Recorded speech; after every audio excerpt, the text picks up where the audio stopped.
Good evening. Welcome to California Today. I'm David Lamb. Here's a preview of some of today's top stories. Residents in Northern California's city of Oakland are angry at officials for the uptick in crime. This comes as a judge was recently robbed at gunpoint. More people are entering the country at our southern border. A recent investigative report reveals some people are coming in via a new phone app called CBP One.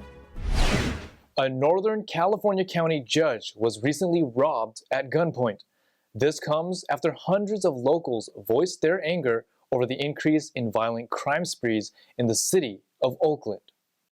On Thursday morning, an Alameda County judge was robbed at gunpoint of his Rolex, wallet, and other personal items at a parking garage in Oakland. According to the Alameda County Sheriff's Office, he was not injured. The suspects are described as 3 unknown males wearing masks. The Sheriff's Office and Oakland Police Department are investigating the case. Just days before on Tuesday, during a town hall meeting, hundreds of angry residents demanded answers and action from city leaders to address the recent series of violent crimes. I just want to turn to the audience and ask them, who here has been assaulted, held up, or beat up? Just raise your hand. Wow. Oakland is out of control with the crime. I'm fed up. I'm absolutely fed up. We're all fed up because of you and your policies, and you call these criminals. But if they're doing hundreds of gunpoint robberies, mostly to women, to people of all races, where I have lived in poverty my whole life, it makes it hard for us to keep jobs, to find jobs, to live life, to fight through mental health issues. In response to some of the complaints, Oakland Council member Dan Kalb said budgeting is an issue. The acting police chief and the command staff, they do regularly look at what other cities are doing, try to, as well as the city administration, I assume the new mayor as well, look at other cities as what they're doing to see if we can learn from them and to be more effective in using the dollars we have. That does happen and it needs to happen, certainly right now, no question about it. But the public says they need help immediately. Now, I'm asking you to let the cops start off giving tickets to low-level offenses, starting with license plates. According to the Oakland Police Department, between May 22nd to 28th, there were 4 deaths due to violence, 48 instances of gunfire, 57 robberies, and 9 carjackings. They have also investigated 41 homicides so far this year. And earlier today, our evening news anchor Stephania spoke with journalist and documentary filmmaker Leighton Woodhouse, who has been following this story and this issue. Let's take a look at the conversation. Leighton, thanks for joining us. You've been following the rise in crime in California, specifically Oakland, including a pattern of attacks against women in some areas. What have you found? Well, I live in Oakland, and not the good part of Oakland. There's lots of crime around me, and I also report on crime. The crime rate's been going up in big cities around the country for several years now, but Oakland is especially bad, and for several reasons, one of which is that there's a new DA who is to the left, if anything, of Chesa Boudin, the famously lenient former DA of San Francisco. And so there's effectively no punishment for people for doing serious crimes. For example, there was a band of 12 to 17-year-old kids who for the last several weeks or maybe a couple of months have been running around doing robberies in Oakland, responsible for at least 35 violent robberies. The Oakland Police Department busted them, and they were released 2 days later with no charges. So that's sort of the state of the criminal justice system in Oakland. And Oakland also is so severely understaffed for police that the police are now on no report status, which means that they will only respond to a 911 call if it is a violent crime in progress. Otherwise, they won't even send a patrol car. So that's what it looks like in Oakland right now. Wow, really concerning. Now, I know that residents have been speaking out against this rising crime, including at an Oakland meeting earlier this week where things got quite heated. You were at that meeting, and in a Twitter post, you said that this was perhaps the most left-leaning, left-wing city in the country. So it seems like people across the political spectrum are acknowledging that this is a real problem, not just conservatives. What are your thoughts on that? Yeah, so this was a District 1 meeting. District 1 is sort of the most affluent part of town. Montclair, Rockridge, that area for those who know Oakland, Temescal. And so it tends to be probably the most liberal voting part of town as well. I mean, these are good liberal people who have, in this house we believe type lawn signs on their lawns, et cetera. And they were livid. It was a couple of hours of just people just screaming at the council member for, at one point, this woman asked how many people have been assaulted, held up, or robbed, and it must have been a third of the hands went up in the room. People, story after story of people talking about themselves being beat up on their doorstep, being robbed at gunpoint on their doorsteps. And again, this is the affluent part of town where these kinds of crimes are happening. So you can only imagine what it looks like in the poorer, more traditionally high crime parts of town. Now, soaring crime rates have been turned around before, such as with New York's broken windows policing. What do you think is in the way of that approach today, and what's the way forward, do you think? I mean, they need more cops. That's clear. You should be able to get a 911 call if your house is robbed, if your car is ripped off, if you're robbed at gunpoint. And that's going to be an uphill battle because the reason why cops are leaving the Oakland Police Department, just like a lot of other police departments, are for a couple of reasons. First of all, because the political climate that has ensued since the summer of 2020, and also because laws have been changed that make it much more likely for a cop who accidentally, this happens sometimes tragically, shoots somebody and kills somebody under questionable circumstances, they are much more likely to go to prison. Now, some might say that that's justice for a cop who makes a mistake that grievous. But if you're a cop and you know that these things do happen, you're going to transfer to another department where the crime is low. And that's what's been happening all over the country, and in Oakland as well, has been that cops have been transferring out of high crime cities and going to nice leafy suburbs that don't need them, and creating mass inequality in terms of public safety, where poor, low-income areas are getting serviced less and less, longer and longer response time to 911 calls, and rich, low crime neighborhoods are getting the cream of the crop of experienced veteran police officers. An important issue here that needs looking at further. Thank you so much, Leighton Woodhouse, for your time. You're welcome. Thank you. The U.S.-Mexican border is wide open following the end of Title 42. Now, southwestern states, including California, are seeing new waves of people crossing the border on a daily basis. And some of them are reportedly coming in via an app called CBP One. Brad Jones of the Epoch Times, which is NTD's sister media, was the first to break the story. Let's take a look. The U.S. Customs and Border Protection, or CBP, has recorded approximately 1,000 illegal immigrant crossings at the border daily, and over 30,000 a month. This comes as the Biden administration on May 11th lifted Title 42, a policy that allowed Border Patrol agents to deny people entry into the country. Where are you from? Haiti? The Epoch Times and Todd Bensman, a senior fellow at the Center for Immigration Studies, have traveled to the border and seen firsthand the number of illegal immigrants coming from Mexico down to Central America. Bensman says, quote, "The reason this is happening is that on the American side, we would process immigrants and get them those papers of personal recognizance and release them into the interior of the bus stations. So immigrants are rushing to get in while they can, and that's what we're seeing now." But new reports show some illegal immigrants are now coming in via an app called CBP One. CBP One? Where are you from? Manny Bayan of the National Border Patrol Council Union told Epoch Times that people who enter the United States illegally in Yuma, Arizona are being bused to the San Ysidro and Otay Mesa ports of entry in San Diego County. From there, they are returned to Mexico, but are allowed to re-enter the United States by applying for humanitarian parole with the CBP One mobile phone app. Under CBP 1, illegal immigrants can abandon their asylum claims. Bayan says, quote, "It's a backdoor deal. The minute they go into Mexico, they turn around at the port of entry and they're CBP 1. He adds that on the surface, it seems like people are being deported to Mexico, but they're actually withdrawing their asylum claims and coming back into the United States legally via the app.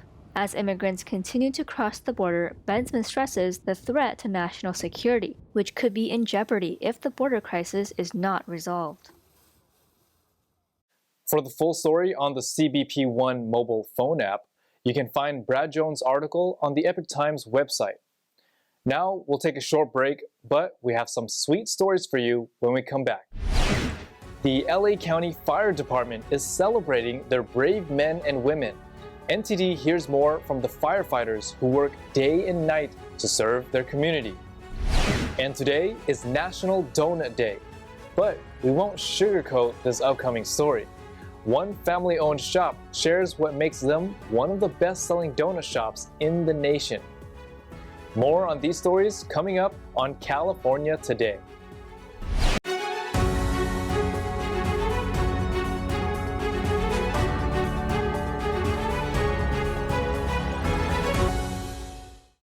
Welcome back to California Today. I'm your host, David Lamb.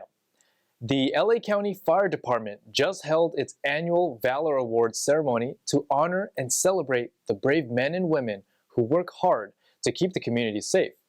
NTD hears more from a fire captain and dispatcher. And care ambulance drivers Daniel Galindo and James Namoto. We're here for the 2023 Los Angeles County Firefighters Valor Awards. This award ceremony is given to the brave men and women of the Los Angeles County Fire Department for their day in and day out job and their bravery, not only on the fire service, but our staff that's our support service. Many men and women here today were recognized for their hard work throughout the last couple years. The meaning of the bravery for firefighters is we go above and beyond and do what most people wouldn't. When people are running out of burning buildings, running away from car accidents, or incidents would scare someone, we go in there and we take care of the situation and make sure everyone's safe. Young people are the future for today, so I think my message would be for young people is that if you see something that your heart desires, go for it. Just remember to chase your dreams, follow your dreams. You can achieve anything you want to, you put your mind to it. As far as the realm of firefighter, we're always looking for good men and women who have a noble heart, who have a strong sense of commitment and a strong sense of duty. And if that's you, we're more than happy to have you. It's ever something I want to do since I was a little kid. I always wanted to be a firefighter, go around on the fire engine and make sure everyone's taking care of my community. What motivated me to step forward was my father. My father is a Vietnam veteran. He was a sergeant in the Army. And he felt that he went to war so I didn't have to, but I felt that I should serve the community in some way, shape, or form. And so I gravitated towards the fire department, and I've been doing it ever since. This profession is excellent for all people from different backgrounds. The big thing is teamwork. We do everything together, from making our beds, doing our laundry, doing dishes, cooking, and responding to incidents to help save people. It's like a second family for a lot of us. Fire department is one of the most greatest entities in the world, not just LA County Fire Department, but the fire service in general. And I think I can speak for anybody that's a member of the fire service that it's our honor and our privilege to serve, and we're happy to do so. Gas prices are on the rise. Commutes keep getting longer, and getting from point A to point B is just too complicated sometimes. But there might be a time-saving and affordable way to get around town while talking on your cell phone or even reading a book. NTD's Christina Corona tells us more. If you're looking to travel around a 6-county region of Southern California while avoiding SIG alerts, traffic jams, or a freeway system riddled with potholes, then park your car, hop onto the Metrolink, and eat, sleep, or work as you travel to your next destination, and for a price you're not going to believe. There's so much to see and do here in Southern California, but when you're on a budget, you've got to find a creative and cost-effective way to have an adventure. Chris Gutierrez, a public relations manager with Metrolink, tells us how to travel in style and at a cut-rate price with their new promotion. The $15 summer day pass is a very convenient option for families and leisure riders to get out during the week. And if you don't know where to go, Metrolink has options for you. If you visit metrolinktrains.com, we have an Explore page that lists hundreds of locations across Southern California that you could visit. The $15 summer day pass is available on our mobile app, and now this year we're actually offering it on our ticket vending machines as well. It seems like with every good deal, there's always a catch. Limit one per person, void where prohibited, or offer not valid somewhere. But Gutierrez tells us no restrictions apply. There's no limit on the amount of times that you could purchase the $15 summer day pass. We actually encourage you to purchase it as often as you'd like between now and September 1st. And also on the weekends, the $10 weekend day pass is also available. This just keeps getting better and better. This $15 pass is bigger than it seems with a bunch of built-in bonuses. There's over 100 free connections that you could use this pass for. One of them includes the LA Metro system. So if you're going to LA County or traveling within LA County, you do get free transfers on the LA Metro system as well. In addition to being affordable, your ride comes with a number of sometimes very necessary creature comforts. Metrolink offers our riders a variety of amenities. One of them is bathrooms, the other is chargers. Although we don't have Wi-Fi just yet, we are working on getting that. We also do have a quiet car option, which is weekly, Monday through Friday, and located on the second car from the locomotive. To make it easy for Southern California riders to jump on the rail, Gutierrez says they have more than just a handful of stations. Metrolink offers our riders 67 stations across our system, which makes it convenient to catch Metrolink anywhere you go. And a brief note on what is and isn't allowed on your Metrolink adventure. For those riders who are new to Metrolink, smoking is definitely not allowed on board, but you can bring bicycles, you can bring electric scooters, and then you can bring small animals as long as they're in a carrier. Gutierrez also told us that for people who need assistance, they have ramps at all of their stations, and conductors are there to help riders who use wheelchairs. Now, for an extra added measure of security, the rail system is well patrolled. Although Metrolink trains are very safe, we do have a partnership with LA County Sheriff's Department, so you might see them on board from time to time doing fair inspections and making sure everybody's there safe and sound. Accidents can happen, but Metrolink goes to great lengths to do all they can to ensure everyone's safety. So for those that aren't riding the train and are either walking or driving near railroad tracks, it's always important to be vigilant because you never know when a train's coming. So if you see train tracks, think train. And if you see the arms or gates down at a crossing, please stay in your spot until the train is passed and those arms are up.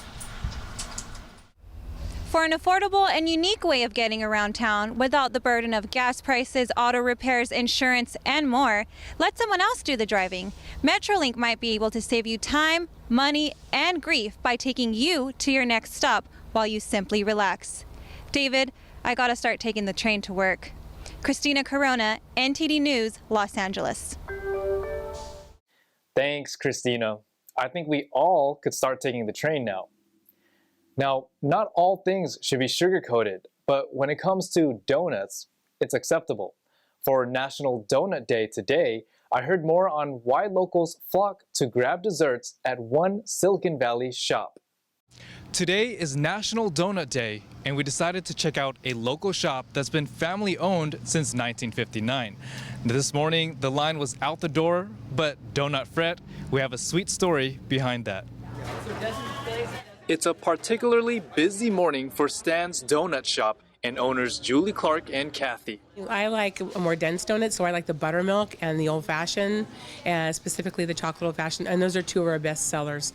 But the most popular is the glazed. That's what most people like. So what are your favorite donuts? The sprinkle and the glaze. The glaze. They got the best glaze in the world. The glaze with the chocolate. A glazed old-fashioned, and sometimes a twister as well, depending on if I really want to blow my diet. Donut holes or the glazed hot fresh donuts. Stan's Donuts was started by World War II veteran Stanford Whitmayer in the 50s.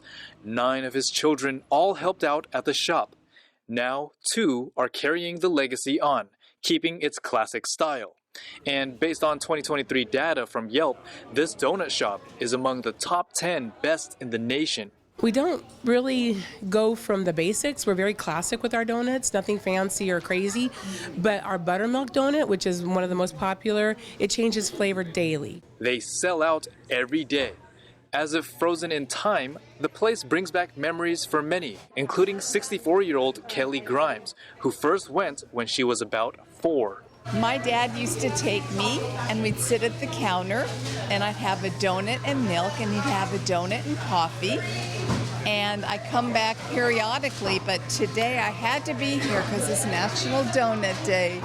For those that want their donut extra fresh, all right, we're gonna try their famous glazed donut.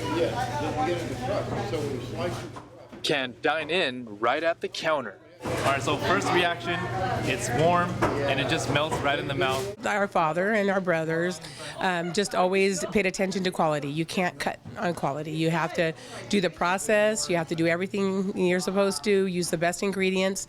Then just turns out well. In Santa Clara, California, David Lamb, NTD News. Now we're going to check in with NTD's Carlos Reyes for a sports roundup.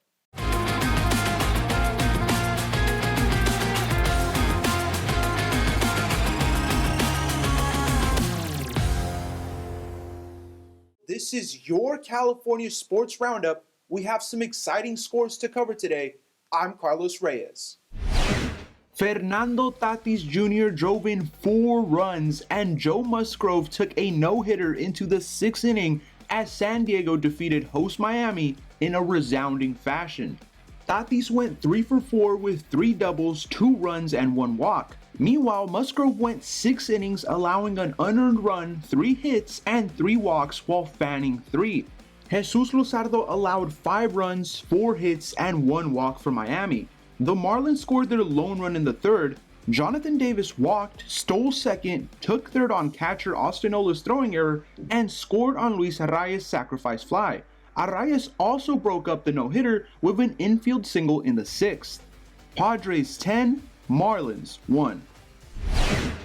Los Angeles is one of the many cities set to host World Cup matches in 2026, with SoFi Stadium being chosen as one of the venues. However, Rams and Arsenal owner Stan Kroenke would love for his $5 billion stadium to host the biggest match of all, the World Cup final. Unfortunately, that may not be possible due to the construction of the field and surrounding seats. According to the Times in England, SoFi Stadium's field is too narrow to host the World Cup final in its current state. In order for the stadium to host the final, the field would need to be widened by as much as 63 feet. That would require seats in the lower section to be removed. SoFi Stadium can seat 70,000 fans and even more with standing room. But FIFA expects stadiums to hold at least 80,000 for the World Cup final. Therefore, losing seats to widen the field wouldn't work. MetLife Stadium, home of the Jets and Giants, would now be in contention to host the final because it holds more than 82,000 fans. SoFi Stadium was previously viewed as the favorite to host the final match, but that seems to be in doubt now. That is it for today's sports. Thank you for watching. I'm Carlos Reyes. Thank you, Carlos. That's all we've got for you tonight. We'd like for you to join us again on California Today every weekday at 8 p.m. Make sure to check out our broadcasts on ntd.com/California-today. You can also find all of our top latest clips there, ready to share with friends and family. Send us a message on Facebook, Twitter, Instagram, Ganjing World, or through our email, california.today@ntd.com. I'm David Lamb. Have a wonderful weekend.